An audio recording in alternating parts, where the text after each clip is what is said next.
The Subcommittee on Energy will come to order. Without objection, the chair is authorized to declare recesses of the subcommittee at any time. Welcome to today's hearing entitled From Transformative Science to Technological Breakthroughs, DOE's National Laboratories. I recognize myself for 5 minutes for an opening statement.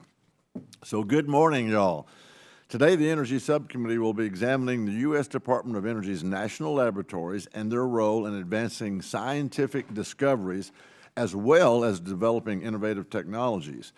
Our discussion will explore several topics, including research security, DOE's world-leading user facilities, as well as emerging technologies. Since its early formation in World War II, the national laboratories have consistently been at the forefront of scientific achievement.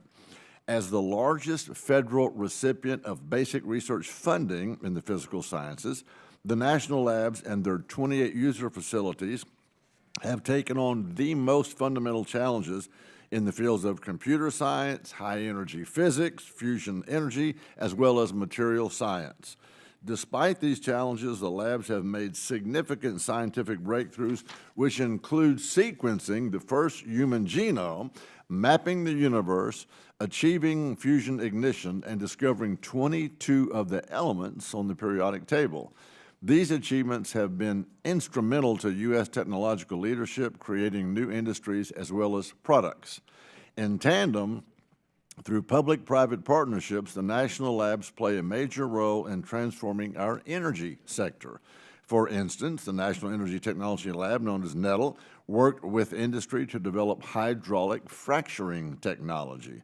Before its widespread use in the late 2000s, the United States was actually in a dire energy state, relying on foreign powers to supply natural gas. As a result, the U.S. built LNG terminals, including one in Freeport, Texas, my district, to import trillions of cubic feet of natural gas.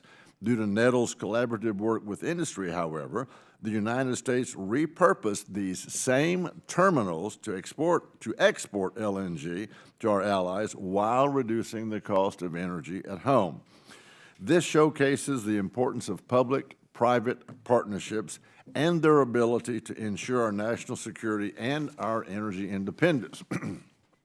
Likewise, the national laboratories are involved in the development of next-generation energy technologies, for example, such as advanced nuclear energy.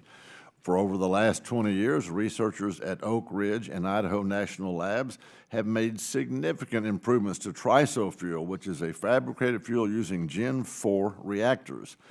Partly due to the lab's work, TRISO fuel has been adopted by some of the leading advanced reactor companies, including X-Energy, a recipient of the Advanced Reactor Demonstration Program.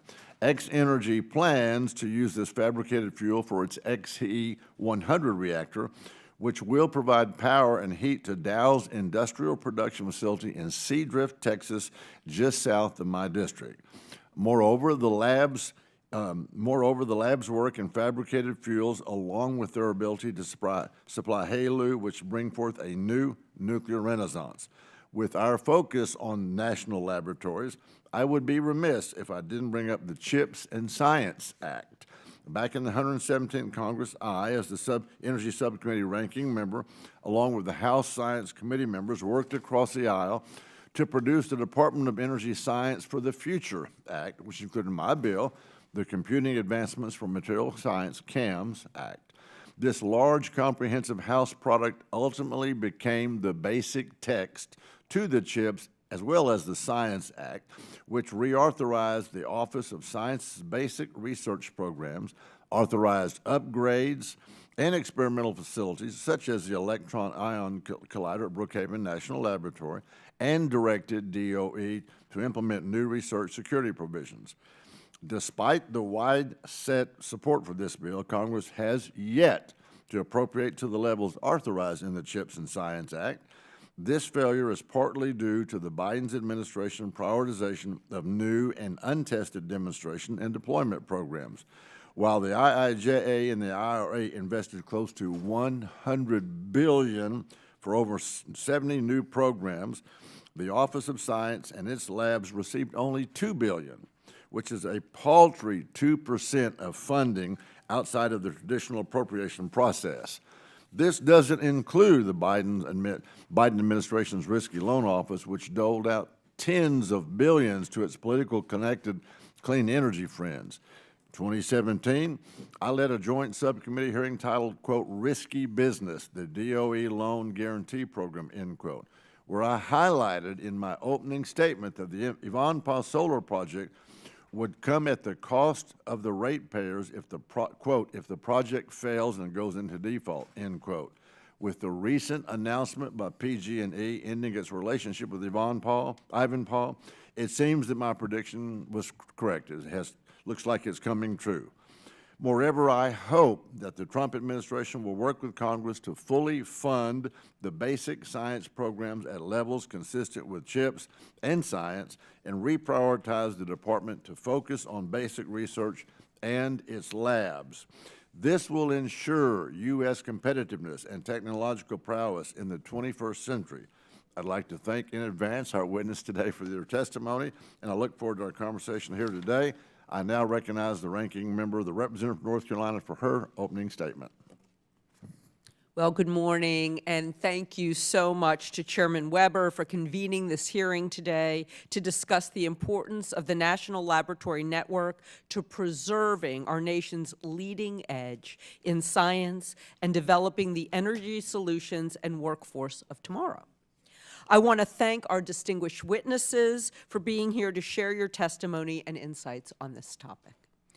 As a nation, we have entered a pivotal stage where we have not one, but several emerging clean energy technologies that have the potential to reshape and improve our economy. We have advanced and modular nuclear demonstration reactors being designed and built right now that, when completed, will give investors the confidence they need to make them the backbone of our electrical grid and improve reliability. We have fusion, right, Representative Lofgren? The holy grail of energy, making strides in being able to be realized in years rather than decades. We have energy storage technologies making leaps in performance and safety, which, when paired with new smart grid technologies, will make intermittency concerns with renewable energy a thing of the past. These energy technologies are poised not only to decarbonize the electrical grid, but to make it more resilient, reliable, and secure in times of climate disasters. In my home state of North Carolina, we are seeing hurricanes becoming increasingly stronger in the wake of climate change. And we need our grid infrastructure to improve accordingly. And clearly, we have also seen this in Texas, California, and throughout our country. We also need to continue to support partnerships that share advanced computing resources between the national laboratories and NOAA that will enable more accurate forecasting of weather and climate events, allowing first responders to prepare ahead of time and potentially save lives and property.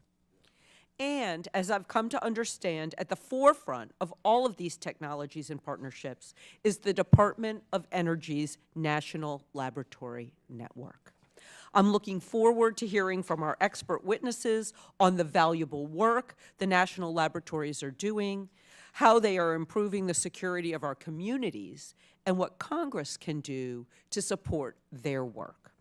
That said, I'm also deeply concerned about the impact of the administration's blanket freeze on federal funding provided by the bipartisan infrastructure law, in flagrant violation of several recent court orders. It is undermining the ability of these labs in partnership with the private sector to strengthen our grid and prevent future severe impacts on our communities. So I'll be digging into that as well. Now, Mr. Chairman, I want to ask unanimous consent to waive onto the committee Representative Bill Foster for the purpose of asking questions of the witnesses during this hearing. Without objection, so ordered. Thank you, Mr. Chairman, and I yield back.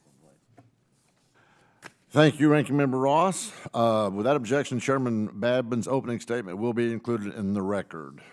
I now recognize the ranking member of the full committee for a statement. Well, thank you, and good morning, Chairman Weber and Ranking Member Ross. And thank you to the witnesses who got here through a snowstorm. We appreciate the effort that you've taken to be here today.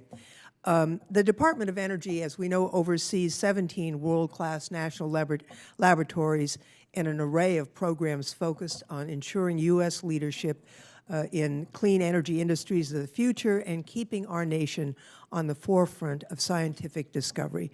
The department also has the solemn responsibility of stewarding and ensuring the reliability of our nuclear weapons stockpile.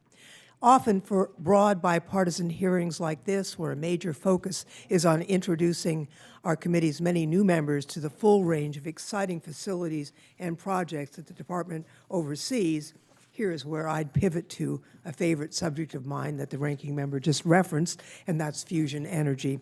We'll certainly get to that, and I'm very appreciative that we have the director from Lawrence Livermore National Lab with the NIF facility here today. I'm deeply disturbed, I will say, by the actions of the current administration and its severe impacts on the entire research enterprise, including national labs. Funds appropriated by Congress to accelerate the development and deployment of a broad range of technologies have been arbitrarily and indefinitely frozen, and the new director of the White House Office of Management and Budget has threatened to make a large portion of these so-called pauses permanent by violating the Impoundment Control Act of 1974, and even more alarmingly, the power of the purse vested to Congress in Article 1 of the U.S. Constitution. I'm also concerned about the assault on diversity in science. I remember last year's chairman of the committee in response to an amendment about broadening the scope, saying those good old boys in rural Oklahoma never get a chance to compete. We can't leave behind any bright mind in America, and it's worth remembering that not everybody has the same level of wealth and access to get in and compete. This is all about competition and merit and opportunity. Lastly, I want to say that it is really unconscionable that the critical missions of the Department of Energy could now be catastrophically undermined by an ill-informed, unelected billionaire and his deeply inexperienced minions.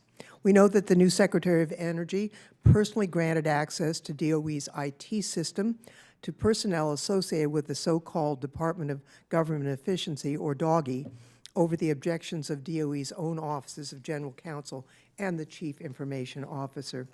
They objected in part because a 23-year-old member of DOGE had not undergone the standard background check normally required to gain access to this highly sensitive data. The risk is further heightened due to the enormous financial conflicts of interest that Mr. Musk, as CEO of Tesla, has with DOE. This is why ranking members Deborah Ross, Amelia Sykes, and I recently sent a letter to the Secretary requesting a full account of DOGE's activities at the department and the specific access that had been provided to proprietary as well as classified data. This breach is all the more galling given that Tesla itself received a $465 million loan from the DOE Loan Program Office in 2010 that played a crucial role in the company's rise as a global leader in electric vehicles. There appears to be no end to the hypocrisy that these folks are willing to engage in.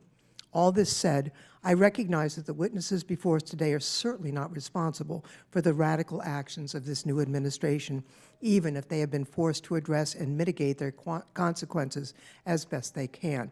So I truly look forward to this discussion to better understand these impacts and to chart a better path forward for our country's best and brightest minds. I look forward to hearing from the panel about recent advancements in fusion industry.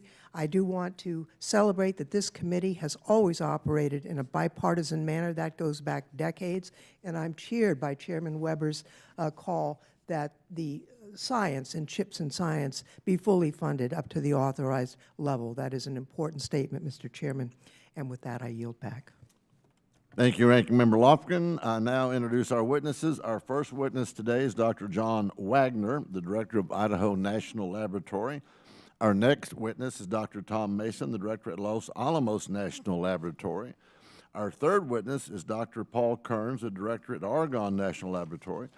And our final, and some would argue best witness, is Dr. Kimberly Boudel, the Director at Lawrence Livermore National Laboratory. I now recognize Dr. Wagner for 5 minutes.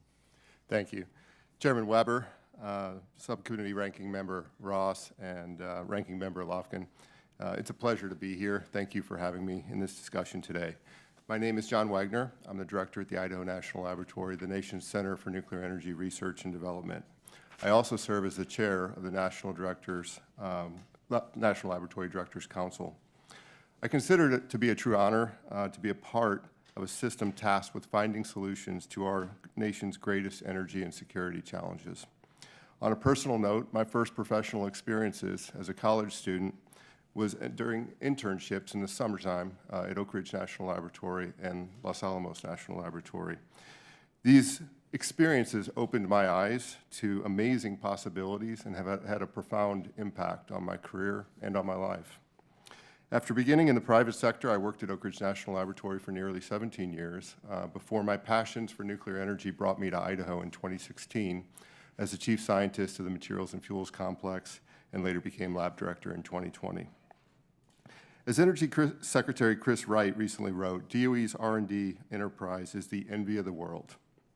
Originating during the Manhattan Project, our national labs have achieved breakthroughs that have literally changed the path of human history and ensured American scientific and technical leadership. Mastery of today's new technologies is vital for our future global leadership. We must, as a nation, understand and be first in finding answers to questions that will determine how future generations live. Questions such as, how do we leverage our abundant energy resources for our power prosperity? How do we innovate to ensure durable, stable energy dominance through fission, fusion, and other technologies? How do we harness AI, exascale computing, quantum computing, to provide breakthroughs and solutions to benefit American people and American industry? How do we ensure domestic production of strategic and critical minerals and materials to secure our supply chain? How do we secure our grid and other critical infrastructure for the reliable delivery of necessary energy and water? And how do we ensure U.S. national security at home and abroad? The experts at our national laboratories are hard at work finding these solutions to these pressing challenges. At the same time, they're constantly looking ahead, over the horizon, to be prepared for future challenges. Our labs design and operate unique facilities and unparalleled scientific instruments that enable a greater understanding of the origin of the universe, fundamental properties of materials, behaviors of biological systems, and development and delivery of pharmaceuticals, and so much more. Within the DOE National Laboratory System, there are 3 applied energy laboratories. Idaho National Laboratory is one of them, also the National Energy Technology Laboratory and the National Renewable Energy Laboratory. These applied energy laboratories working together play a crucial role in driving energy innovation for the nation. At INL, we have made historic contributions to our nation's energy and national security. Notable achievements include first demonstration of nuclear power, which now provides nearly 10% of the electricity around the world and nearly 20% of the U.S. electricity. And also in the development of nuclear propulsion, which has played a key role in establishing U.S. naval military dominance. Today, INL is helping maintain and extend the lives of America's nuclear reactor fleet while working with industry to demonstrate and deploy the next generation of nuclear power. Longtime nuclear leaders like Westinghouse, General Electric, Holtec, Southern Company, and a long list have joined with a growing number of nuclear startups like TerraPower, X-Energy, Oklo, Kairos, Radiant, Lightbridge, and many others. Sorry, I'm not going to be able to mention all of them. Collaborating with the laboratories on innovative reactor designs, fuel development, and associated technologies to address an expanding variety of energy use cases. Our advanced reactor test beds are nearing completion, and in the next few years will enable multiple private sector reactor demonstrations, de-risking these technologies to support commercial adoption and deployment. We see an example of this as U.S.-based refinery and chemical production companies are funding engineering evaluations for power, steam, heat, and hydrogen production from existing nuclear power plants, as well as advanced reactors. In support of these emerging technologies, U.S.-based Bloom Energy, Fuel Cell Energy, General Electric, and others are using the capabilities at Idaho National Laboratory to demonstrate high-temperature electrolysis to produce hydrogen and oxygen. But every DOE lab has exciting stories to tell. Stories of harnessing research and development for the benefit of the American people and our industries. I believe that our 17 national laboratories are a primary difference maker, our nation's ace in the hole, if you will, that will enable us to win the competition between nations, enhance our standing as a world leader in energy and technological innovation, and ensure our economic prosperity. In closing, I appreciate very much the opportunity to be a part of this discussion, and I look forward to your questions. Thank you, sir. Dr. Mason, you're recognized for 5 minutes. Chairman Weber, Ranking Member Ross, and members of the committee, thank you for the opportunity to testify. I'm Tom Mason, the director of Los Alamos National Laboratory. For more than 80 years, our lab, which is one of the 17 DOE national labs, has played a critical role in advancing scientific discovery, technology development that strengthens U.S. security, economic competitiveness, and energy leadership.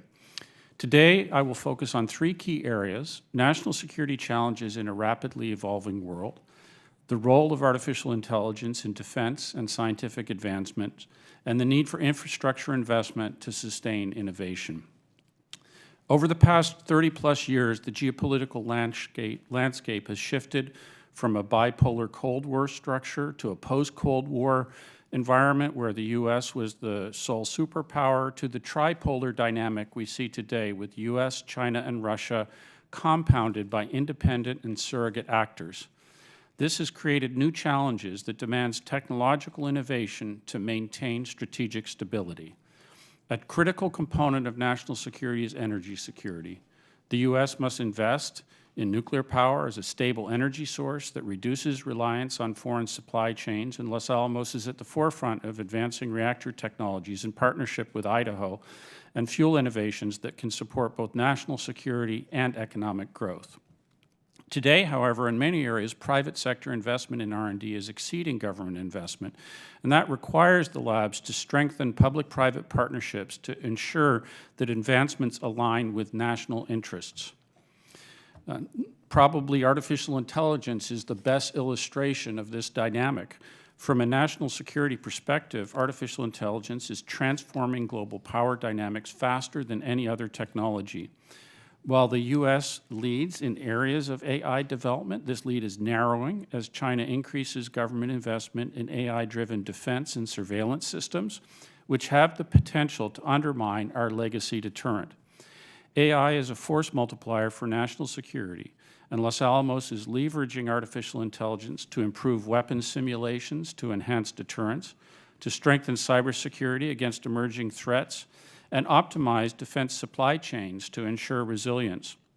However, our current AI efforts are not operating at the necessary scale. A national AI initiative is needed to apply the most advanced AI tools to national security challenges, to invest in classified AI infrastructure and high-performance computing, and to maintain U.S. leadership in AI-driven deterrence strategies.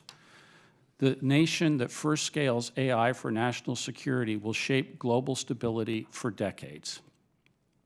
Turning now to infrastructure, regrettably, aging research infrastructure does threaten innovation. At Los Alamos, many of our facilities essential for national security are outdated and in urgent need of recapitalization.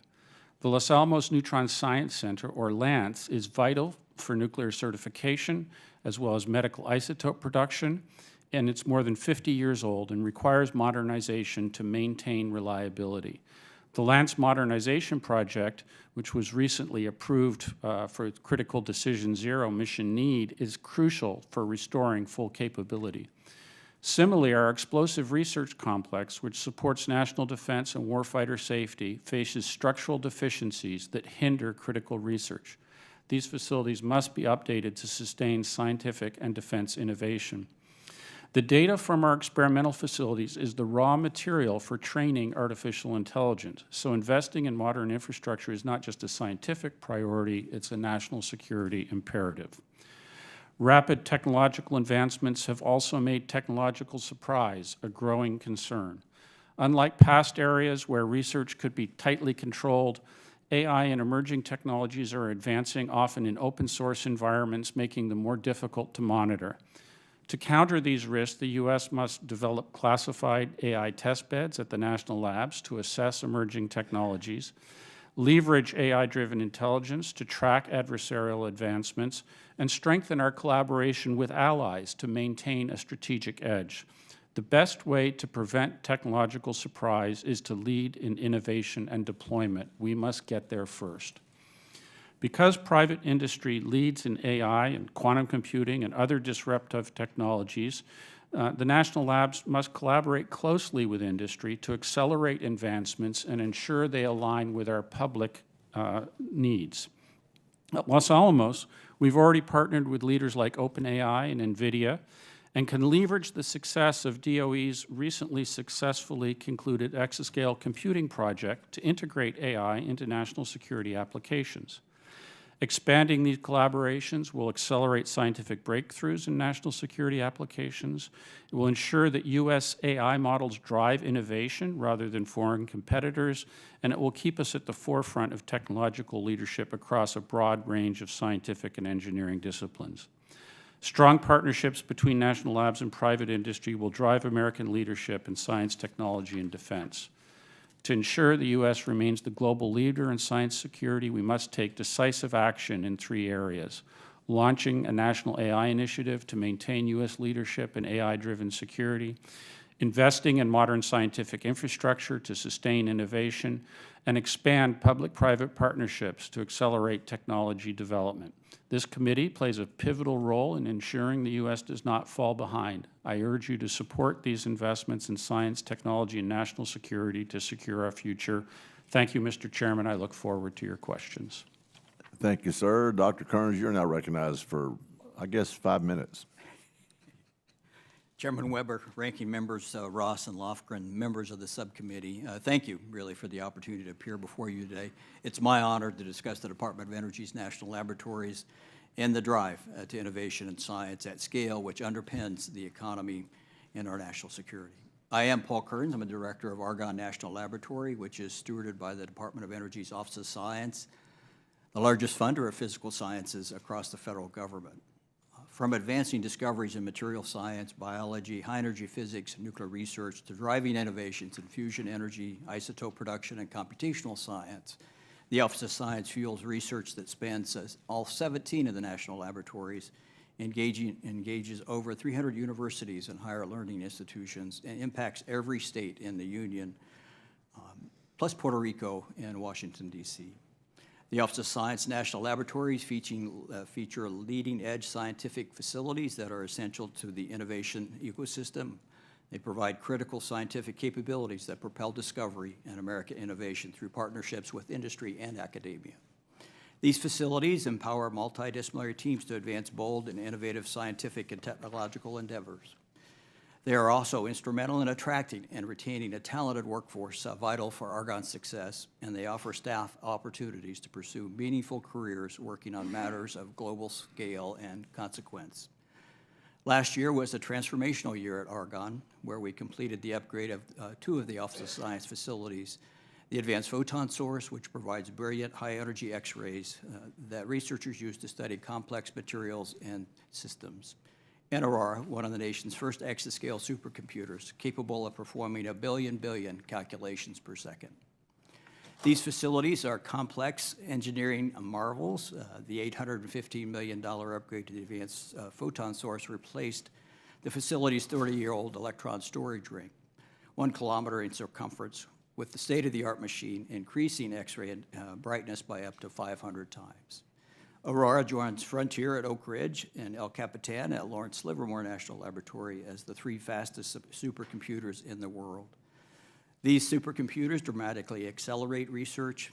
Cosmological simulations that took years can now be done in months, and months of drug discovery are now reduced to days. Last year's Nobel Prize award in chemistry was a testament to the important contributions of the Office of Science facilities they're making to breakthrough fundamental science. The light sources at Argonne, Brookhaven, Lawrence Berkeley, and SLAC National Laboratories identified a third of the 180,000 protein structures in the protein data bank that 3 Nobel laureates trained AI models on to successfully predict the three-dimensional shape of proteins. Knowing the three-dimensional shape of proteins is essential to designing new drugs because it is the protein shape that defines which and how other molecules will bind to it.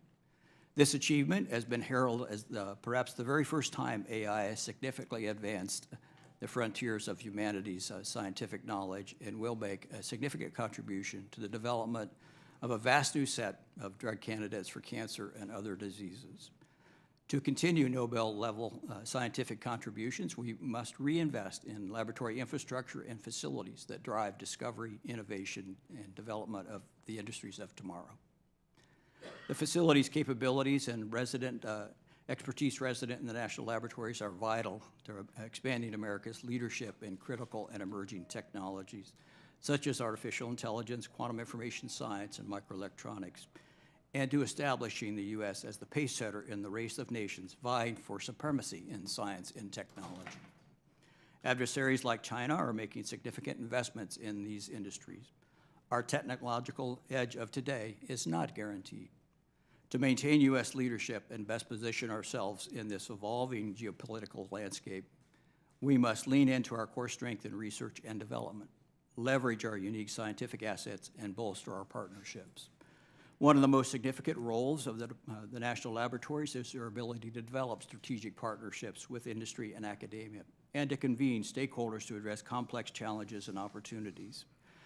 I could cite many examples, but a few that come to mind for me are Argonne-led collaboration with the Greater Houston Partnership, which is working with regional companies like Chevron and ExxonMobil, bringing in the laboratory's expertise in advanced manufacturing and life cycle analysis to really help the opportunities and the challenges, such as those associated with low-carbon systems for base chemicals. We're also working with industry leaders that John mentioned earlier, Oklo and TerraPower, using Argonne's deep capabilities in advanced reactor technologies and the nuclear fuel cycle, really to accelerate the commercialization of next-generation technologies.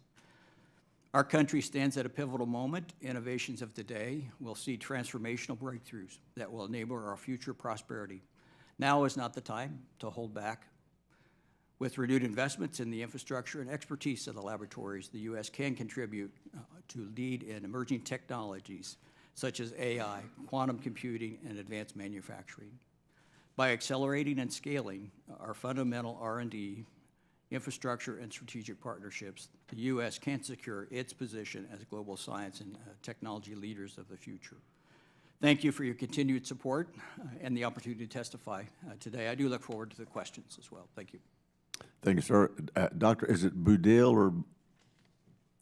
Budell. Budell, Dr. Budell, you're recognized for 5 minutes. Thank you. Chairman Weber, ranking members Ross and Lofgren, members of the subcommittee, good morning and thank you for having me here today. I'm honored to speak to you on behalf of Lawrence Livermore National Laboratory, a DOE National Nuclear Security Administration lab and proud member of the DOE's network of national labs. More than 3 decades ago, I arrived at Livermore as a physics graduate student, seeking to do cutting-edge laser experiments for my research. What followed was a remarkable opportunity to become part of an amazing multidisciplinary team dedicated to pursuing world-class science and technology to advance U.S. national security and global stability. That commitment to service to the nation is what animates our exceptional workforce of nearly 9,000 employees and inspires me every day. Today, we find ourselves at a critical time in history with an evolving global security environment that presents unprecedented challenges. Sustaining U.S. leadership in this complex world requires a new approach. Speed and innovation must be our focus, a sentiment reinforced by our new Secretary of Energy. We must become more agile and adaptable, not only through S&T innovation, but also through taking bold, well-considered technical risks, seizing opportunities, and streamlining business practices. This is also a strategic moment for NNSA and its national security laboratories. The need to modernize the nuclear deterrent is urgent. We face many challenges, particularly an aging and inadequate infrastructure. but it's also an opportunity to use our powerful S&T tools to go faster, develop new materials, pioneer new manufacturing approaches, reimagine the design to production life cycle, and deliver new capabilities to meet emerging needs. Modernization efforts are underway, and we're building strong partnerships across NNSA and with partners in the other labs and in industry to introduce innovative manufacturing technologies. We propose to create a complex at Lawrence Livermore called VIPER, where advanced materials and manufacturing methods will be developed, prototyped, scaled up, and quickly transferred to industry partners. 2 of NNSA's flagship and world-leading capabilities are located at Lawrence Livermore. The recently dedicated El Capitan supercomputer, which debuted at #1 on the top 500 list, and the National Ignition Facility. Both exemplify the importance of sustained, multi-year congressional support for investing in the core competencies and capabilities of the national laboratories. El Capitan is a remarkable machine. It provides a 20-fold increase over our last computer and is made even more powerful when coupled with AI and machine learning. It's ideal for our modeling and simulation efforts, but it also has 44,000 GPUs, making it an ideal machine for AI investigations. With strong industry partnerships and continued support, we're poised to take full advantage of this rapidly evolving field to accelerate both product delivery and scientific discovery. Achievement of fusion ignition and energy gain at NIF in December of 2022 was a historic event, 60 years in the making. This success was only possible with that sustained support over decades. But fusion ignition is not an endpoint. It's the beginning of our pursuit of high yield for nuclear deterrence, energy security, and scientific discovery, and continued investment will be critical to our success going forward. After 15 years of service and more than 4,500 experiments, the National Ignition Facility urgently needs refurbishment. NIF's sustainment, which is now underway, is an essential investment, along with the Enhanced Yield Capability Project, which was recently granted Critical Decision Zero or Mission Need by NNSA, to increase NIF's laser energy, a critical step toward a future high-yield facility. As we learned in the pursuit of ignition, a little bit of energy goes a long way in these experiments. As a national security laboratory, Livermore contributes to a wide range of important missions for other agencies. Biodefense research to accelerate development of medical countermeasures, partnerships with other labs and with industry to computationally design new cancer therapeutics, novel laser research laying the foundations for next-generation microchips or the next generation of EUV lithography developed at the labs, and developing novel optics to create a new class of space-based platforms. These and other projects truly exemplify our motto, science and technology on a mission. Thank you again for offering me the opportunity to share how Livermore's multidisciplinary workforce is contributing to U.S. security, scientific advancement, and global technological leadership. And thank you for your continued support for our important work. I look forward to today's discussion. I thank the witnesses for their testimony. I now recognize myself for 5 minutes of questioning. This will be a question for each of you. Last month, President Trump signed an executive order unleashing American energy, which pauses funding allocated through the IRA and IIJA. On January 27th, OMB released a memo to temporarily pause new awards, disbursements of federal funds under all open awards, and open notices of funding opportunities. Although 2 district court judges issued temporary restraining orders, would any of your labs have been impacted by the EO or memo if implemented, as it specifically relates to DO-related work? Before you answer, to be clear, I'm not asking about lab-related work from other agencies or departments. Dr. Wagner, we'll start with you. Following some time to implement, we have not been impacted. Short and sweet. Dr. Mason? Yeah, if you're excluding other agencies, then the impacts are rather limited. We've identified $200,000 of current funding, and there is some additional funding that was in the pipeline award that's not yet been received that could potentially be impacted in the future. Okay. Dr. Kearns? Impacts at Argonne are more severe. About $37 million in research activities have been suspended or put on hold. That represents the work of some 140 staff. Not all our staffs are fully funded by the activity, so it equates to about 40 FTEs. Thank you, Dr. Budell. So we had one project funded under the Infrastructure Investment and Jobs Act supporting grid resiliency activities. So this is a $7 million project where the funds were unallocated on January 28th. Thank you. And Dr. Wagner, I'm going to come back to you. Under the Nuclear Fuel Security Act, Congress mandated that DOE provide developers of advanced nuclear reactors no less than 3 metric tons of HALEU by September 30th, 2024. Today, it's February the 12th, 2025, and my understanding is that DOE has not released a single kilogram of HALEU. Is that correct? I would really defer to the Department of Energy to answer that question, but I think it's probably correct. Dr. Mason, you think that's correct too? We have a partnership with Kairos that's looking at that HALO fuel, and I have not yet heard from Kairos whether or not they have had an impact on their planned supply. Dr. Kearns, you? I don't have any additional information. Dr. Budell? No? Okay. Nothing additional. X Energy, an ARDP recipient, is building its XE100 reactor at Dow's facility in Seadrift, Texas, which is roughly probably, 100, 150 miles south of my district. So my question for each of you is, how important is HALEU to the success of the ARDP and Gen 4 reactors broadly? I'm going to go in reverse. Dr. Budell, I'll go start with you. I'm probably not the right expert to answer the question since we have very limited involvement with nuclear fission. We'll go back this way, Dr. Kearns. Yes, HALEU is certainly important, really, to the development of advanced reactors. Many of the vendors that we're working with do have plans to power their reactors using HALEU, so critically important. Dr. Mason. As I mentioned, we have an activity with Kairos, which is one of the SMR startup companies, and the particulars of that involve the fabrication of the TRISO HALO fuel that would be used for their very first test reactor that's being built in Oak Ridge. They have built a fabrication facility in Albuquerque, adjacent to Kirtland Air Force Base, where they've been prototyping the fabrication of these TRISO pellets. But in order to work with HALEU, which is necessary for their reactor design, which involves TRISO pellets and molten salt coolant, they needed a facility that could handle that sort of material, and actually at Los Alamos we have the capability to work with special nuclear material. It's not our intention to get into the fuel fabrication business long-term, but it helps solve the chicken and egg problem, which is critical to this technology. But you are, sounds like you are confident they're going to be able to get this done. Yes, it's a very promising thing, and once the technology has been demonstrated in the test reactor, then I think a commercial supply would be stood up to supply the ongoing needs. So we're just helping the transition to reality. Dr. Wagner, you concur with that?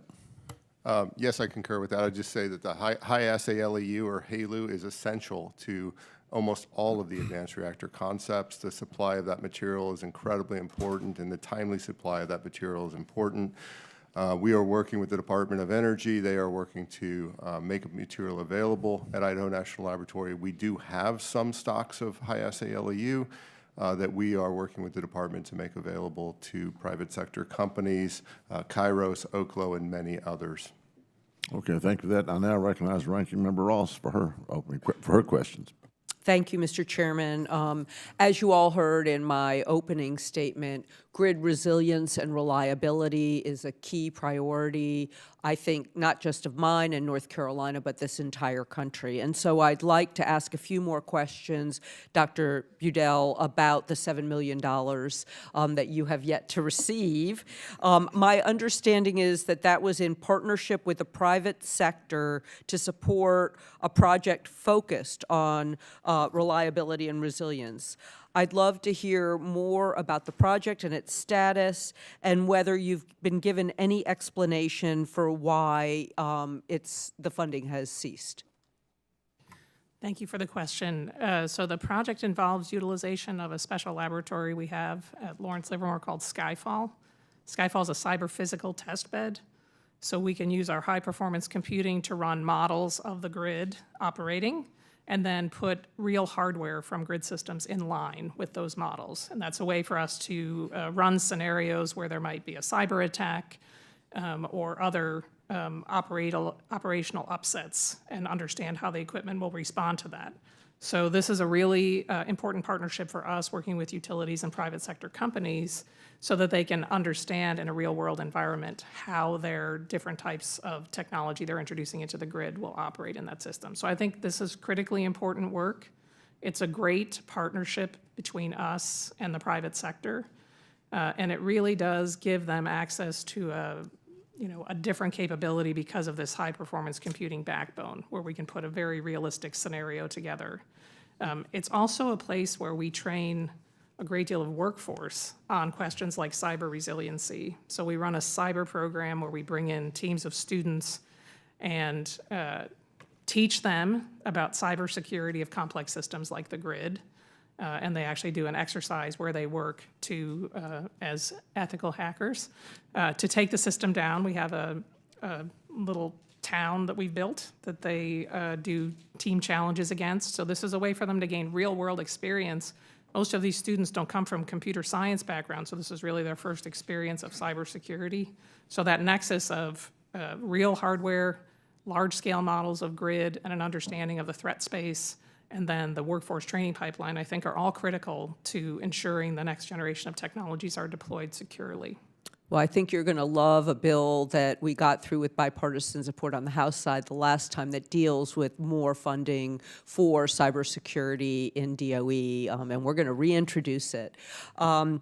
I also understand that Livermore had a partnership with the State Department to focus on cooperative threat reduction, and this ongoing effort has just been terminated by the new administration. Could you give us any more details on that? So this is about a $1 million effort as part of a program through Brookhaven National Labs, Non-Proliferation and National Security Department, to do cooperative threat reduction work, where we have a long legacy doing things like capacity building, international support for things like nuclear forensics and understanding, how to manage interdicted nuclear materials should they be arise.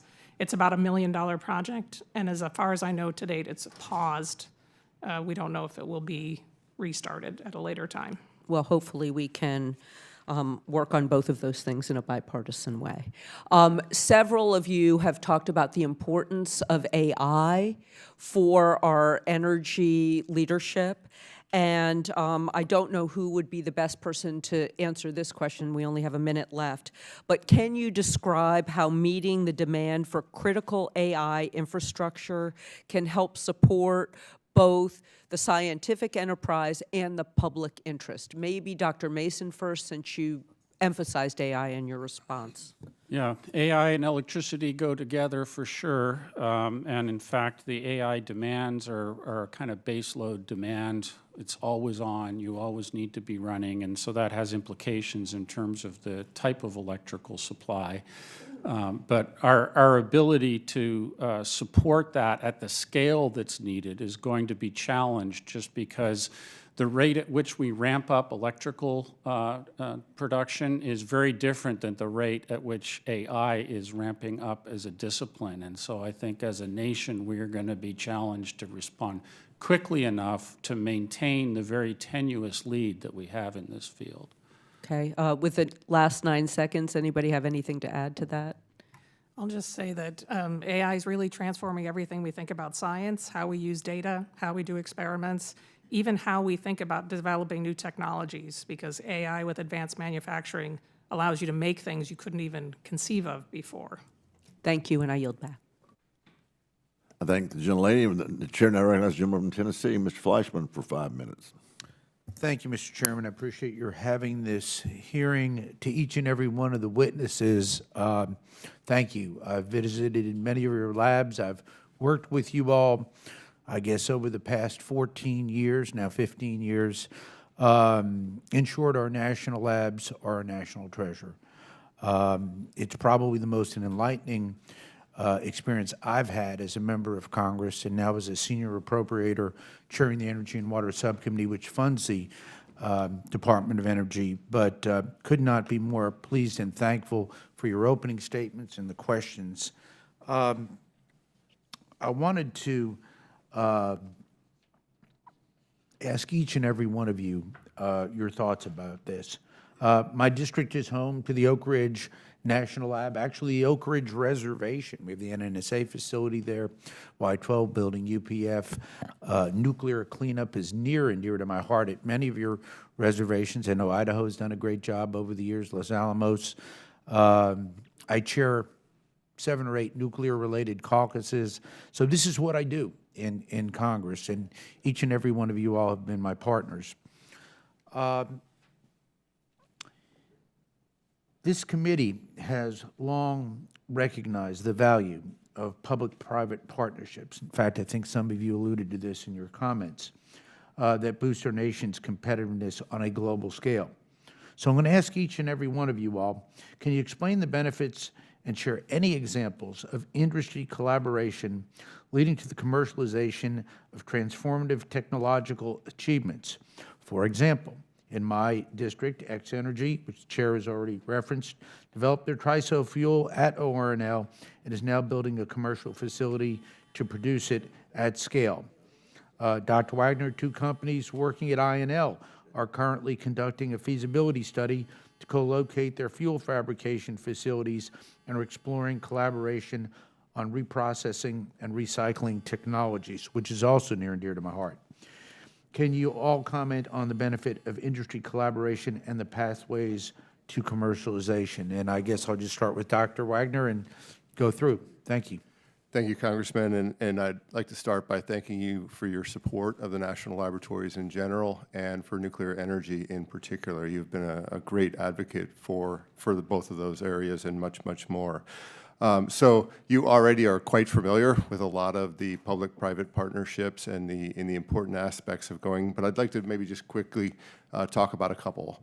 You mentioned TRISO fuel. It was the laboratories that came together with the Department of Energy more than a decade ago to figure out how to fabricate and then evaluate the performance of the fabricated TRISO fuel and graphite associated with those reactor types, working together with private industry and ultimately issuing a topical safety analysis report through the Electric Power Research Institute to the Nuclear Regulatory Commission that formed a baseline then for all of these reactor developers to work from. So really kickstarting that fuel form in terms of the availability for private developers to use that. Today, one of the things that we're really doing closely with multiple private companies is providing test beds for full system reactor demonstrations that will de-risk, as I said, their technologies and enable their path to commercial deployment. These things are not possible in facilities other than facilities like the Department of Energy National Laboratories. Thank you, sir. Dr. Mason. So I guess maybe I'll highlight the importance of public-private partnerships in artificial intelligence. The U.S. is fortunate that we have private sector actors who are making massive investments in developing these capabilities. In fact, that's one of our big strategic advantages. When you look at what's going on in China, there are investments on a similar scale. And of course, in the Chinese system, there is no clear distinction between government investments and private investments and national security investments. That's why it's essential that we are able to leverage the tremendous innovation that's happening in our private sector for our national security needs. We have been working with many of the AI companies, OpenAI, Anthropic. We've been using Llama, the Meta open source AI, but I wanted to highlight 2 partnerships in particular. One is with NVIDIA, the chip maker. Last year, we took delivery of a wonderful new machine called Venado that we agreed to purchase 4 years ago. It's a good thing we made the deal with NVIDIA 4 years ago because I don't think we could get it now. And recently, we reached an agreement with OpenAI to field their raw model weights on that machine in a classified environment. in service of all three of the NNSA labs, Livermore, Sandia, and Los Alamos. And this is an example where we can take advantage of the huge investment that OpenAI developed or expended in developing their advanced models, but do it in a classified environment for our national security applications.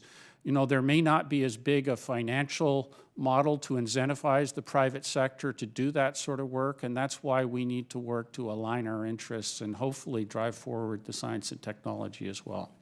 Thank you. Mr. Chairman, I think I've exceeded my time, and all due respect to our witnesses, who I know very well and respect, but I certainly want to yield back. I know our colleagues all want to speak. Well, I wasn't going to point that out, but the gentleman yields back. The chair now recognizes the ranking member, Ms. Lofgren, for I would just 5 like to minutes. note that the chair of the Appropriations Subcommittee gets extra time. The gentlelady yields her time. No. First, I want to thank this really wonderful panel of witnesses, and not only for being here, but for the work you do each and every day that advances science and helps protect our nation. Dr. Boudel, I want to congratulate you again on the NIF's stunning achievements. It's fabulous. DOE Office of Science selected Livermore to lead a multi-institutional endeavor called the Starfire Hub, focusing on exploring and developing immense potential of inertial fusion energy technologies. Can you give us more details of the Starfire Hub to date, and also what private fusion companies you've been working with and what unique capabilities they're bringing to the effort? Yes, thank you for the question, Representative Lofgren. The Starfire Hub is a really exciting opportunity for us to lean into our opportunity to build an inertial fusion energy ecosystem. So this allows us to work with the many players emerging in the private fusion industry to begin to build programs to develop workforce that will support that industry, and to begin work on some of the important technical challenges that stand between these companies and commercial deployment of fusion energy. So in the inertial fusion energy realm, we're a smaller fraction of the fusion industry in the U.S., but still growing day by day. We have CRADAs, Cooperative Research and Development Agreements, with most of the companies in this arena. So that includes companies like Exemer, Focused Energy, Pacific Fusion, and several new ones coming on the scene as time goes by. And in each of those cases, these companies are critically dependent on our capabilities and our workforce. In particular, for inertial confinement fusion, the only facility where the physics of the igniting target can be studied is the National Ignition Facility at Livermore. So in each case, these companies are critically dependent on our research teams. We're also home to the most advanced modeling and simulation tools to enable them to design their new schemes for approaching a commercial scheme for fusion energy. So it's a small effort, $15 to $17 million, but very important as a community building effort in the beginning. I'll just note, for the broader fusion ecosystem, this need for investment in public research infrastructure is also critically important. And all of the fusion companies, magnetic and inertial alike, are counting on the infrastructure at the national laboratories to really fill critical technical gaps for their schemes going forward. I just note, there's probably more private sector money going into fusion now than public, but there's some things only we can fund. The basic research that's going to be beneficial to every single company that's exploring opportunities. I would note that China is currently building a NIF replica that's bigger than what we have, and meanwhile, we have needs just to keep up with what we've got. I note that in the December releases for fusion from Office of Science, there was an award using AI to address questions as to material science for first wall fusion issues. What else needs to be done in terms of test beds, which China, the fusion scientists did an outline of what we should do. We haven't funded it, but China has fully funded it. What do we need to do to beat them to the punch on this and to be successful in our quest for fusion? So I think ramping up the effort at the facilities that we currently have in the national laboratories to do things like understand the performance of first wall materials and other critical componentry in high radiation environments. These companies need us to help them with tritium fuel cycle. So each of these reactor concepts that uses tritium requires a closed fuel cycle concept. Only the national labs really have the infrastructure to advance that. There are other types of materials and systems integration questions which are difficult to answer without the infrastructure at scale that we have. So the fusion labs, Princeton, Lawrence Livermore, Oak Ridge National Laboratory, Idaho, have a critical role to play really in providing that infrastructure. There are a set of new facilities that have been proposed by Fusion Energy Sciences and the Office of Science that would play a critical role in advancing the cause. But I fear that the timescale to develop new facilities means that we need to invest more in existing facilities to really try to fill these gaps. I'm not chairing an appropriations subcommittee, so I will yield back my time since I'm over. The gentlelady yields back. The chair now recognizes Lieutenant Colonel Representative Biggs from South Carolina for her 5 minutes of questioning. Welcome. Thank you, Chairman Weber, for holding this important hearing today with the National Laboratories. And I would like to thank the directors of Idaho, of Los Alamos, of Livermore, and of Argonne National Labs for joining us. And I want to bring attention to our friends, my friends at the Savannah River National Laboratory. So the security of our power grid is paramount. The modern world is more interconnected now than ever before. And with this comes the risk of cyber attacks from non-state actors and foreign adversaries alike. Savannah River National Laboratory, through its Global Security Directorate, supports the United States national security community by focusing its efforts on power grid security, electronic warfare, and wireless test and evaluation processes. So my question is for each of you. Because of President Trump's America First agenda, the United States is ready once again to strive for energy independence and dominance. We must ensure that our energy infrastructure is secure and that it is resilient in face of today's threat environment, especially from the growing perils of cyber attacks.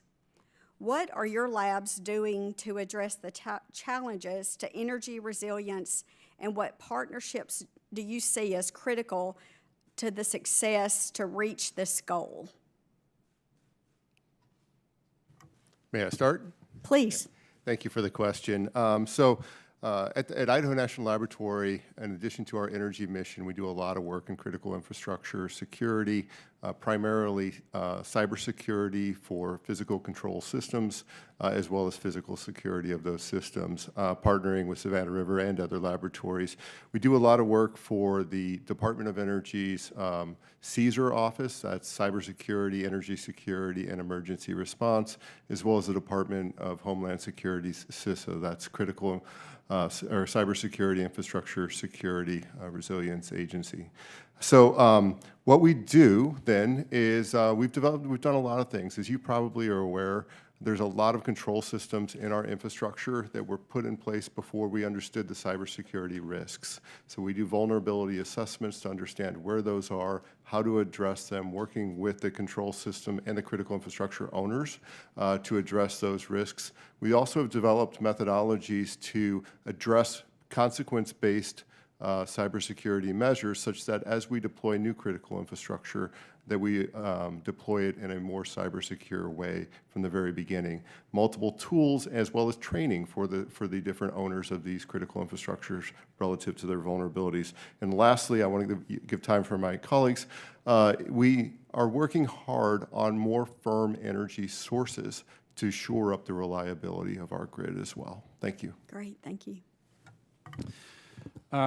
I can maybe illustrate with an example something that relates to your question. At Los Alamos, we've been collaborating with our colleagues at Oak Ridge National Lab, looking at the application of quantum encryption to the controls that support electric grid operation. We've been doing this in partnership with EPB, the Chattanooga utility that several years ago implemented a fiber network across all of their grid. And so they're an excellent partner for looking at what the future of the grid looks like, where you have internet-enabled fiber optical connections between the various circuits that switch things on and off, which could be a source of disruption if a malign actor gained access. And so by applying quantum encryption, we have communications protocols that are much more resistant to external attack. And so this EPB partnership allows us to basically operate a test bed for future, more secure grid security. Thank you.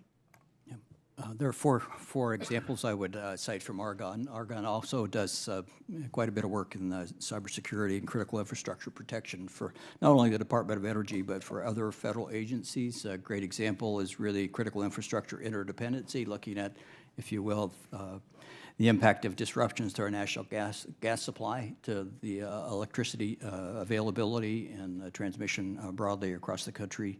Another one is securing massive edge assets, and this, again, is looking at assets at the edge of the grid, if you will. It might be gas turbines, it might be combined heat and power, it might be distributed storage, it might be buildings themselves, and the list goes on. It's really the backbone, if you will, of the power grid.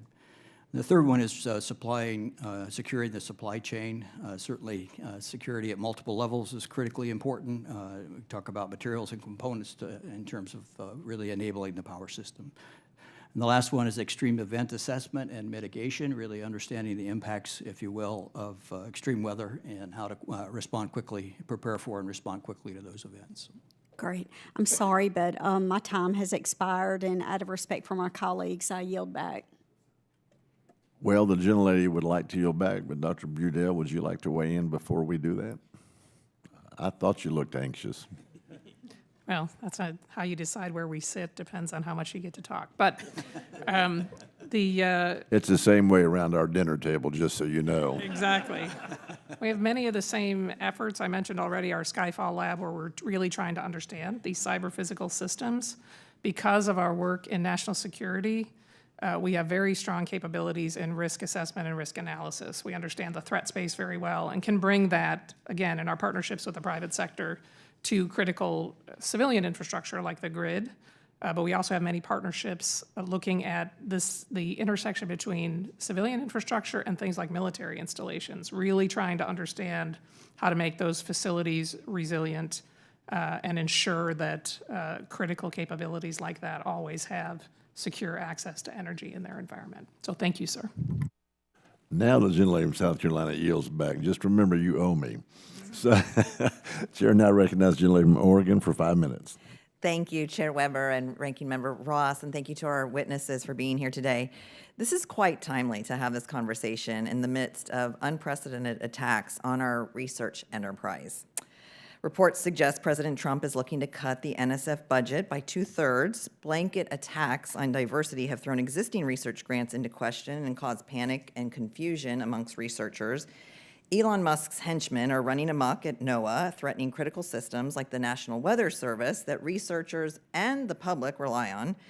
Inflation Reduction Act funding has been frozen, and Musk's employees now apparently have access to DOE IT systems. And finally, in my backyard, the Oregon NIH has announced indirect funding cuts that will cost Oregon institutions tens of millions of dollars and hamstring critical biomedical research at the Oregon Health and Science University.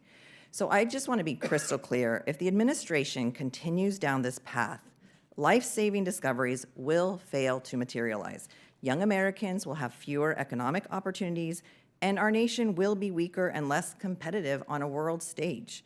All of this is a frightening state of affairs as we watch China propel its AI development.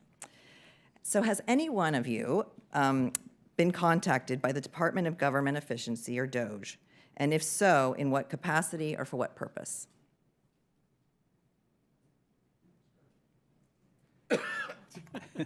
I'll jump in first. No, there's been no contact at Argonne. Thank you. Yeah, we've not had any contact at our laboratory either. Thank you. The same, no contact. No contact at Los Alamos. Thank you. Should anyone from DOE seek access to your internal systems or proprietary data, how would you respond? I mean, we take direction from the Department of Energy, so, you know, if contract direction was given and all the necessary requirements were met in terms of security and so forth, then we would certainly comply with that direction. If I could follow up on that question, what if you were asked to forego the security requirements?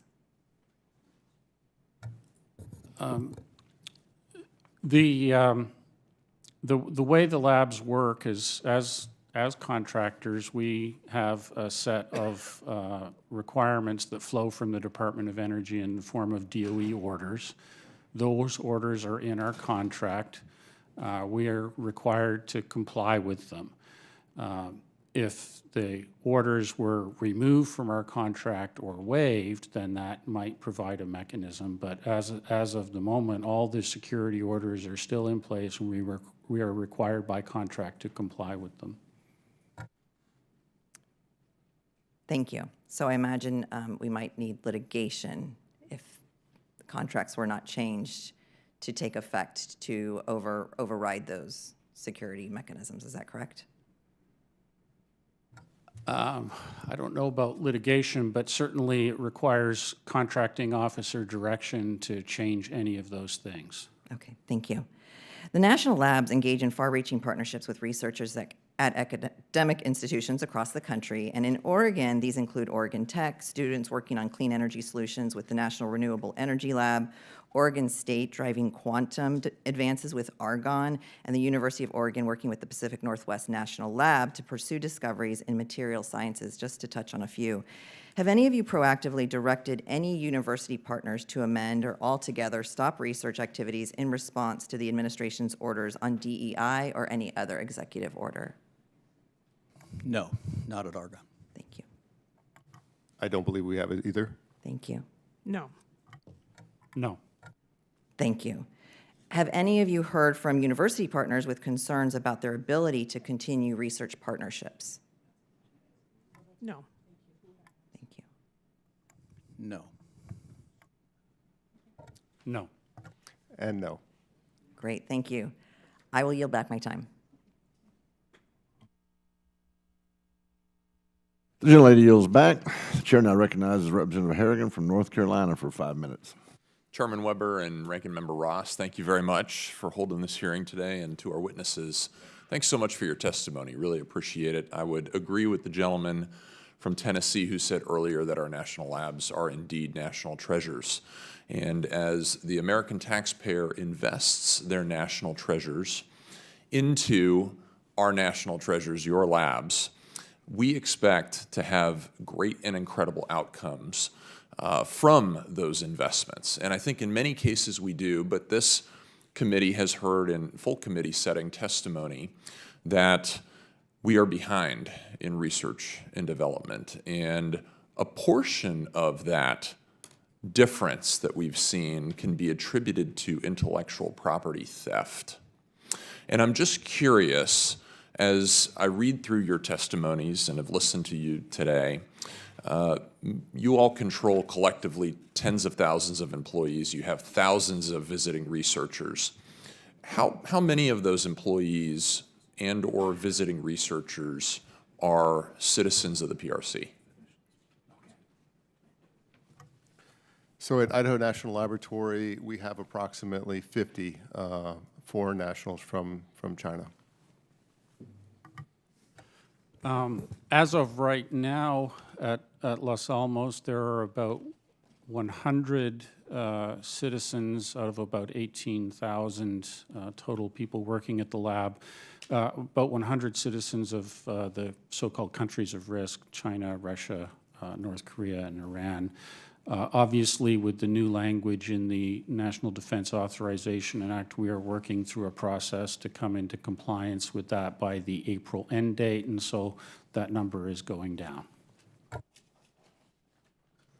So Lawrence Livermore, citizens of China who are not yet legal permanent residents of the United States, we have just short of 60 people, and we're working to come into compliance with the requirements of the National Defense Authorization Act. And I just noted in my testimony, this is on top of the significant systems we have in place to manage our research environment and ensure that we protect sensitive technology, information, important research facilities, and access to our people on a daily basis. Yeah, at Argonne's Office of Science Laboratory, the number of foreign nationals is much higher at the laboratory. Total foreign nationals across Argonne's activities is just short of 1,000. Several of those do come from the Public Republic of China. When you say several, are you talking about 3 of the 1,000 or more than that? I'm talking a few hundred. A few hundred, okay.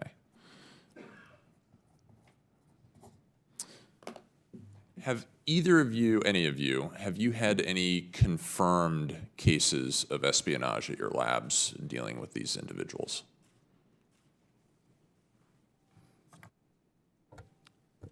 In terms of the people currently at the lab, no. Obviously, over the course of history at Los Alamos, going back to Klaus Fuchs in the 1940s, yes, there have been instances of espionage, which I would note generally relates to access to classified information, which is something that is denied to any foreign national at Los Alamos. None at Argonne. We do operate under what we call the managed research environment, which really provides really a close look at all we do in terms of engagement with foreign nationals, including vetting those that want to come to the laboratory to access our facilities or collaborate. We also make sure that we are extra careful in terms of scrubbing and reviewing any potential partnership opportunities, any partnership activities that we might do with a foreign company. So. And I'll confirm nothing in even remotely recent history at our laboratory. Again, we've been in existence since 1952, working in sensitive areas. In addition to the things we've said to date about the managed research environment, we also have operated across that time with very strict controls around classified research, which is segregated both physically and by other controls. And no foreign nationals have access to that research or those networks. I'd say at Idaho National Laboratory, just like at the other national laboratories, there's a great level of interest from foreign countries in the work that we do. We have a number of safeguards that Director Kearns mentioned in terms of managing those risks. And we do not have any confirmed cases of espionage, but I would say that's largely probably because we work very hard to keep an eye and put safeguards in place before such things would occur. Thank you all very much for your testimony, and Mr. Chairman, I yield back. Gentleman yields back. The chair now recognizes the gentleman from Texas, Mr. Turner, for 5 minutes. Thank you, Chairman Weber and Ranking Member Ross. Let me thank you all for what you do. I want to also just highlight the importance of the research work you all are doing with the grid. I know in Houston in February of 2021, it was weather-related, but it literally shut down the city. It in fact affected even our water systems. So when you talk about weather or cybersecurity, we know how detrimental it can be if we don't build in resilience and reliability. And then, Dr. Kern, I want to thank you all for your collaboration with the Greater Houston Partnership, with ExxonMobil and Chevron. Can you just elaborate a little bit more on what y'all are doing to establish a lower carbon system? Yes, thank you for the question. The partnership really is relatively new, established about a year ago, really with great engagement from over 20 industry members in the Houston area. We're in the process of working with a few of the other laboratories, including the National Renewable Energy Laboratory and NETL, the National Energy Technology Laboratory, to really settle on a plan of attack along with the industry members there in the greater Houston area. So right now, we're working to scope the study and really kind of understanding how we can be best available and able to really help the greater community there in the Houston area and as they look at low carbon options for base chemical production. Well, let me applaud that collaboration. And you all have also mentioned the public-private relationships. And Dr. Kern, you mentioned the engagement with more than 300 universities. Let me just ask, are any of those historically black colleges and universities HBCUs? Yes. Howard University, since we're here in the district, comes quickly to mind, but many others, including our North Carolina A&T, for example, working together in terms of some of our work associated with environmental monitoring activities. And it's been an area that we've really been deliberate about in terms of engaging, providing opportunities for really all.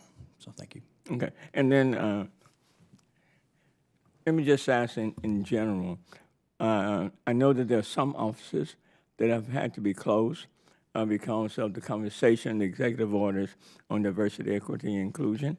I think recently you had to close an office. Is that correct? Yes, at Argonne, we closed the Diversity, Equity, Inclusion Office. We no longer have a Chief Diversity Officer. We've discontinued our Diversity, Equity, Inclusion councils at the laboratory. So many changes have occurred, to be in compliance with the new directives. Much of that activity was driven by a requirement in our contract to develop a DEI plan. That requirement's been eliminated as well by the department. And what's can you tell us, elaborate the impact of having to close that Diversity, Equity, and Inclusion office? I think in terms of impact, certainly there were individuals employed there that are no longer employed there, and we've had to really kind of understand their strengths and look for other opportunities for them at the laboratory. Fortunately, we have what we call the Argonne Leadership Institute, which is really focused on the development of all our employees at the laboratory in terms of their training, thinking about career ladders, what opportunities they see, opportunities for them to engage broadly to really strengthen their base. And so that's really been what we've talked about in terms of not only past activities, but future activities. At Argonne, we have a set of what we call the core values. It's impact, safety, respect, integrity, and teamwork. That's really what we're using to engage with the Argonne workforce broadly as we move forward. And Dr. Wagner, have you all been impacted by the executive orders dealing with diversity, equity, and inclusion? So we have not had any employees, removed or eliminated, and so while we have changed some things in terms of what we say and how we talk about things, we have not had any further impacts in that. Okay, and Dr. Mason? Similarly, we've made some changes in our organizational structure consistent with the contract guidance that we received. However, we have, the lab has been growing and we have other needs in human resources, so we've been able to accommodate the affected employees and have also, made the necessary adjustments to both comply with the order, but maintain our commitment to having a workplace that is free from discrimination and is respectful of everyone and the contributions that they bring. And Dr. Bedell, unfortunately, my time is out, and your seating is, we'll have to work on that. Mr. Chairman, I yield back. Well, before you do, let's yield the gentlelady some time. Our situation is similar to what's described by the other labs. We did have an office that we closed. Those people spent a small team of people spent most of their time really working on workforce engagement and building that sense of community and team that's so critical to doing big team science the way we do. And so we have restructured our program and directed them to other activities. So that's the main impact for us. And I'll just say that the critical importance of bringing together a broad range of ideas, of backgrounds, of experiences is really how we drive excellence in our laboratories. So we're very strongly focused on continuing that focus on excellence. Thank you, Mr. Chairman. The gentlelady and the gentleman yields back. Now recognize the gentleman, Mr. Baird, for 5 minutes. Thank you, Mr. Chairman, Ranking Member, and appreciate all of our witnesses being here today. I'm always fascinated with the various kinds of basic research that you do. A lot of times that's a precursor to industry doing theirs. But Dr. Kearns, you're probably the closest to our district in West Central Indiana. In fact, last time I saw you, we were at a joint meeting at Purdue University.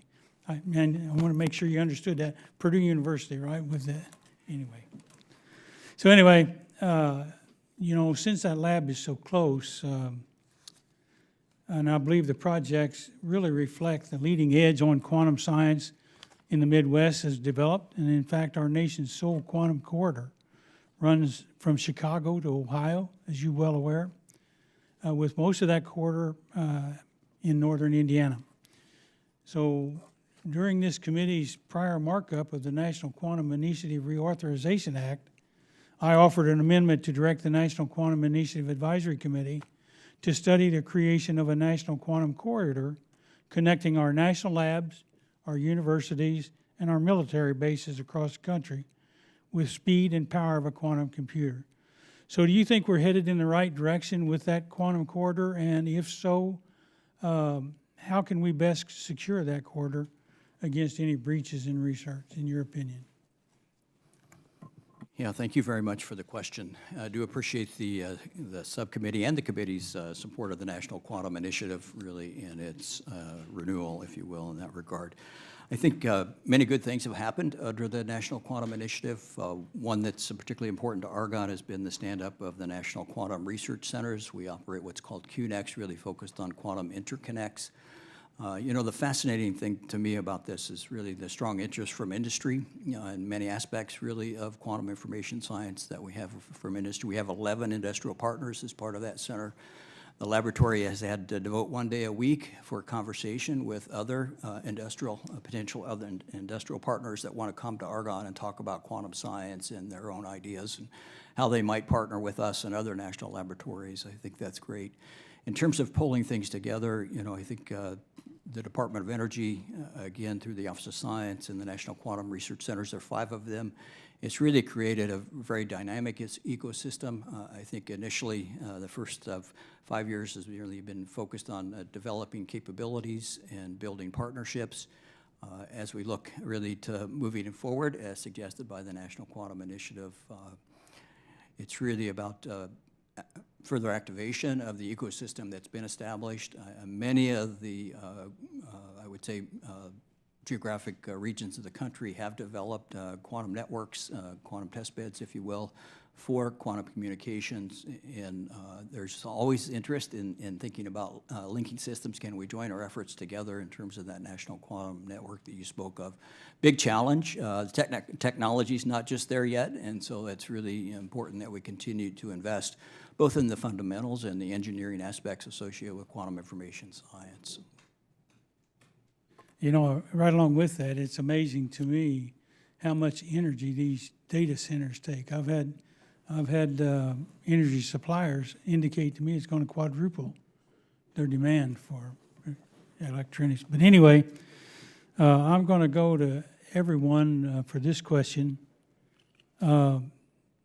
You know, I mentioned Purdue University, and we've been working on the small modular reactors in a nuclear study, and we're working with Duke Energy to study the feasibility of using the SMR to power an entire college campus. And recently, the reactor at Purdue was fully digitized and started back up. So can you elaborate on the challenge that that kind of transition and taking it from analog to digital and the consequences of that in related to the SMRs? And we got 46 seconds, so I'm going to start. So I'll be very quick, but there are increased risks in cybersecurity in transitioning from analog to digital. and researchers around the laboratory complex at multiple laboratories have been working with utilities and the Nuclear Regulatory Commission to address those considerations. And actually, there's progress been made on a utility in the United States to do that as a front runner pilot to addressing those concerns. And I do see that going in that direction in the future. We got 12 seconds for three of you. You got 4 seconds apiece. I would just note that actually this is an area where DOE did pave the way because the high-flux isotope reactor at Oak Ridge reached a digital controls well advanced of industry, and that, I think, perspective informs some of the work that my colleague discussed. Mr. Chairman, could I ask for a couple more seconds to get? Yes, sir. I'd like to get it. Thank you. Yeah, certainly, as has already been commented on, it's underway. I think it's important that we really stay really engaged and really look at the opportunities with open eyes and be as smart as we possibly can to make sure that we're at the cutting edge in terms of the transition. Agreed, and I think Tom's point about highlighting the role that we can play in partnership in the public sector. We have facilities and experience in many of these areas that could really help accelerate this transition for industry. Thank all of you, and I yield back. Gentleman yields back. Chair now recognizes the representative from California, Representative Friedman. Thank you, Chair Babin and Ranking Member Lofgren. For the record, I firmly believe in continued federal funding into basic research, and I am deeply alarmed by Musk and President Trump's basic freezing of all federal funding that has very much damaged American scientific leadership. And we've heard today about what cuts are doing to your institutions. There is massive return on investment from these research dollars, as we know. And I think it's idiotic to indiscriminately cut funding when we get such a massive return for those dollars. Even beyond nuclear energy, which we've heard a bit about today, this is key for our national security. And the value of those investments can be seen very clearly in California, where we're proud of our scientific leadership. We have a long history of being both a national and global leader in science and have set the standard for groundbreaking research, from aerospace to advanced computing to climate change research and clean energy. And that work continues today with new technologies like artificial intelligence. We're home to leading universities and research institutions that attract the best and brightest from around the world, and we are proud that our children have access to those great institutions as they look for opportunities as they grow. We have collaborations between our national labs and leading universities that have fostered a real culture of innovation in California. In fact, right outside my district, Caltech's Joint Center for Artificial Photosynthesis has brought together 100 world-class scientists and engineers from Caltech to partner with Lawrence Livermore National Laboratory. Those lab-driven advancements translate to high-quality jobs, the kind of jobs that people want for upward mobility, and they grow our local economies in California and beyond. But we have huge challenges in California. We recognize that man-made climate change has led to huge challenges just in our state. We are grappling with droughts and huge swings in weather, and we know that the mega fires that we have seen in the last 10 years are a direct result of that climate change. And at the same time, our president is saying that we should drill, baby, drill. Now, we know what burning fossil fuels means in California, where we have the worst air quality in the nation, especially in the Central Valley. And we are suffering in Los Angeles from devastating fires that were certainly fueled by drought, made much worse by climate change.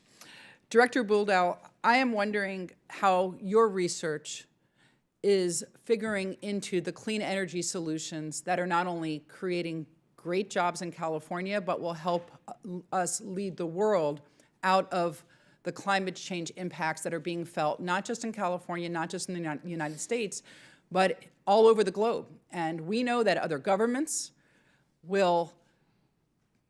are looking desperately for solutions. And I think it's pretty clear that whatever country comes up with the solutions that will help us escape climate change is going to have the world's leading economy. Because that technology is so highly sought after. So what are you doing and what do you see on the horizon for those clean energy solutions? So thank you for the question, divide my answer into two parts. In the near term, Our researchers have been working hard to manage carbon in our environment. So how to make fossil fuel burning technologies cleaner, how to capture and store carbon, how to utilize oil and gas infrastructure after it's been expended for some of these efforts. And we have been a big part, the national labs have been a big part of building the natural gas economy in the United States. So I think that adaptation of those technologies in a way that makes them sustainable in the near term is critically important. For the future, we are right at the heart of building this future fusion economy, and the U.S. has an extraordinary opportunity to lead on this front. We have many of the leading facilities in the world, and the only facility in the world that's ever achieved energy gain in a fusion experiment. So that moves fusion technology from the realm of fantasy technology into perhaps a relatively nearer term solution for large-scale baseload energy development with a new technology.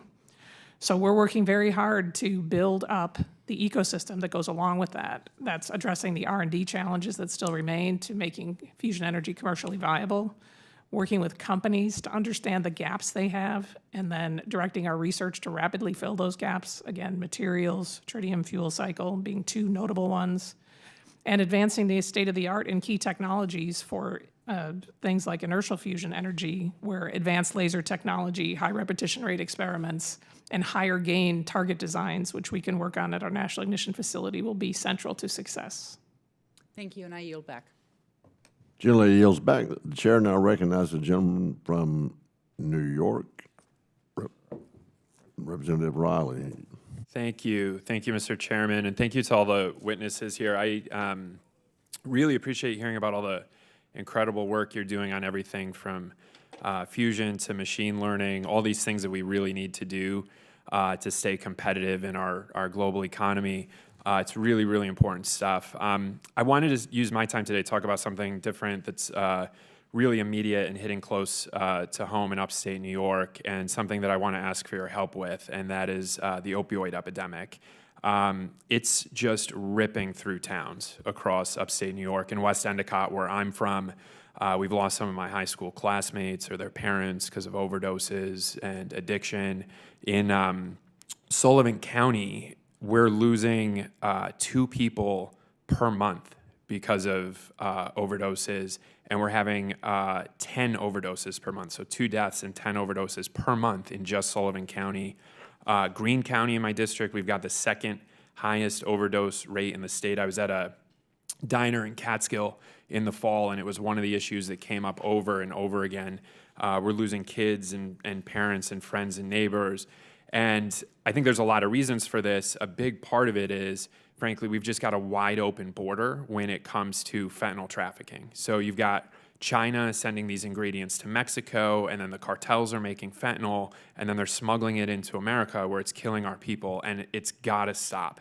It's gotta stop. And I think we really need the help of the best and the brightest scientists in this country to do it. We need better technology at the border to stop the fentanyl trafficking and to detect the fentanyl. It seems like the sort of thing that if we were able to harness the best and the brightest scientists in this country, we could find a way to detect fentanyl as it's coming to the border. I know that there's already some work being done with our national labs in partnership with the Department of Homeland Security on this. I put to you all as some of the leading scientific voices in this country, how can we start detecting this fentanyl? What do you need from Congress in terms of if we have to give you the mission, if we have to have, what do we need to do to galvanize some folks to put some of our best and brightest minds on this issue?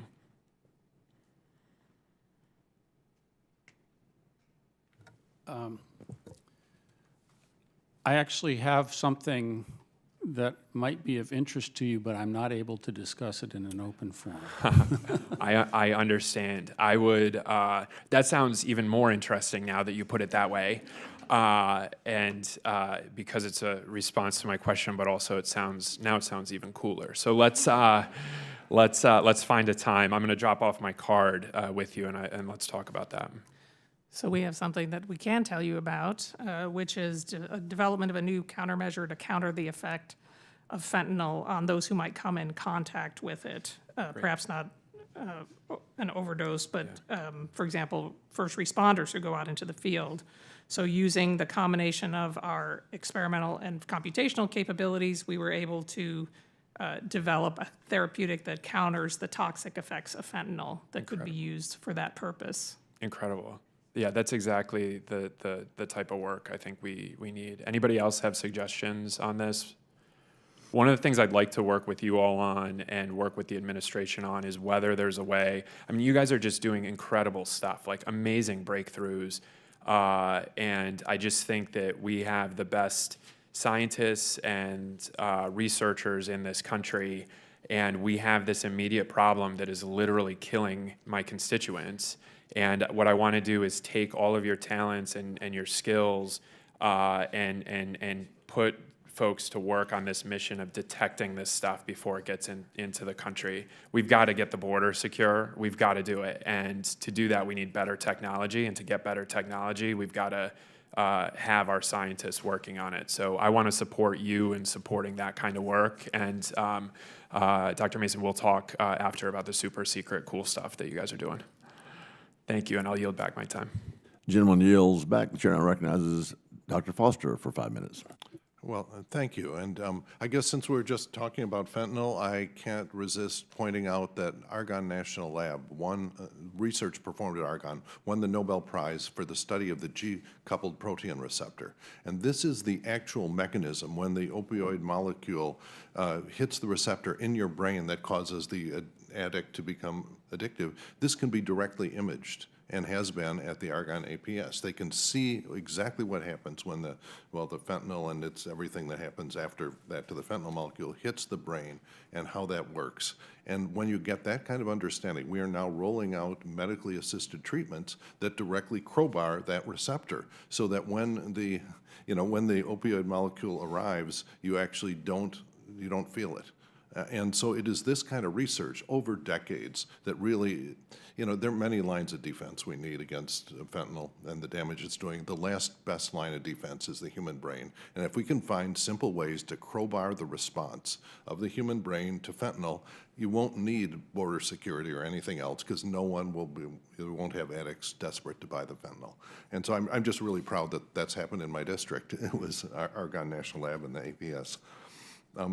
As I mentioned, I have Argonne in my district, and I was really impressive line of research, and I hope that all of the labs will really survive this review that's coming up with flying colors, because for years prior to COVID, I was the chair of the National Labs Caucus, where I got to drag members of Congress to the national labs. And when they'd arrive there, they'd say, I have no idea this neat stuff is happening. And then they were big advocates for preserving and expanding the budget of the national labs. And so at some point, now that COVID is over, I think we'll resurrect that, because it's really, it's really breathtaking what's happening. And a lot of it, the labs serve as a very powerful flywheel, because things tend to go in and out of fashion. In fusion, fusion's gone in and out of fashion and in different forms of several times during my career in science. And so it's really nice that the national labs have a capacity that is there in good times and bad. And to make that happen, you have to have Congress and the Department of Energy that understands the permanent value of keeping the team together. Even when it's not popular. And that's why I think it's really going to be an all hands on deck moment to preserve the budgets of these, so you don't see layoffs just because you can during bad times on the budgets here. So I think that's, let's see, I have now used up like way too much of my time and things. Let's see, is there a little bit, there's a really valuable thing the national labs do, which is to curate data sets. I think that was mentioned, the protein folding problem data sets was generated, in large part, at Argonne and other labs, and that gets curated at national facilities. Sometimes that's necessary because of national security reasons. Other times when there are medical privacy reasons, that there's been a role for laboratories to keep those secret and yet appropriately accessible to researchers. And, you know, it's a tough thing, and the labs have the background to do that. Yeah, Director Kearns, can you say a little bit about what Argonne's been doing in terms of just curating data sets and providing compute for researchers? Yeah, thank you very much. It's a critical matter for sure. It is something that not only Argonne, but several of the other laboratories have strength in as well. Thank you for mentioning the Advanced Photon Source. Tremendous opportunity here to work with the broader scientific community, over 7,000 users on an annual basis. I mentioned earlier that we've just completed the upgrade, which will make it, I think, create even more demand for the science that one will be able to do there. It does generate a tremendous amount of data, and we're working hard to really understand how best to really help the researchers take that data and really use it to provide needed information to further their experiments. And so, critical in that way. We also have the honor, really, of having a leadership computing facility at Argonne Aurora. I mentioned earlier, our exascale system. Certainly one of the key aspects in terms of really having that kind of compute capability is really being able to store and work with large amounts of data. All of the exascale systems across the department, all three of them have really been built with certainly modeling and simulation, data science, and AI in mind. I think Kim mentioned earlier that El Capitan has over 40,000, I think, GPUs. Argonne's Intel built system at Aurora has about 60,000 GPUs, so really fantastic in terms of And I'm capability. afraid my time is now up, and so I just want to thank the chair and the staff for letting me Well, come back here. I miss this Ms. role. Foster, if you need to move on with 2 more questions for the other witnesses, we don't want them to feel left out.